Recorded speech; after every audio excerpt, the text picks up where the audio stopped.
Sayara kama sokeri mandara baba sokori mende sekeri mama mando sayara baba sekeri bebos sekeri mandaro bebos. Na kusalimu kwa jina la Bwana wetu Yesu Kristo. Mungu wa mbinguni na atukuzwe. Nataka nikuelekeze utofauti uliopo katika Agano la Kale na Agano Jipya. So, when you talk about the Old Covenant, you can talk about the blood of animals. And when you talk about the New Testament, you can talk about the blood of Jesus.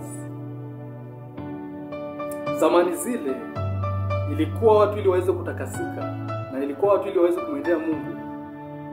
Ilikuwa ni lazima makondoo, mafahali na ndama zichinjwe, ili ile damu ya wanyama ichukuliwe na kumwagiliwa, watu wamwagiliwe, wanyunyiziwe ile damu ili waweze kutakasika na ili waweze kwenda mbele za Mungu. Akina Musa ndio alichokuwa anakifanya, anachukua zile damu wananyunyizia watu waweze kutakasika. Ila ukiwa unaongelea Agano Jipya, unaongelea damu ya Yesu Kristo. Leo hii ili uweze kumwendea Mungu, ili uweze kutakasika, ni lazima utumie damu ya Yesu Kristo ili uweze kukutakasa. Maana damu ya mtu ndio yenye thamani kuliko chochote, zaidi ya mbuzi, kondoo na mbuzi. Ndio maana Yesu Kristo alikufa kwa ajili yetu sisi sote msalabani, ili sisi sote tuweze kupata uzima wa milele.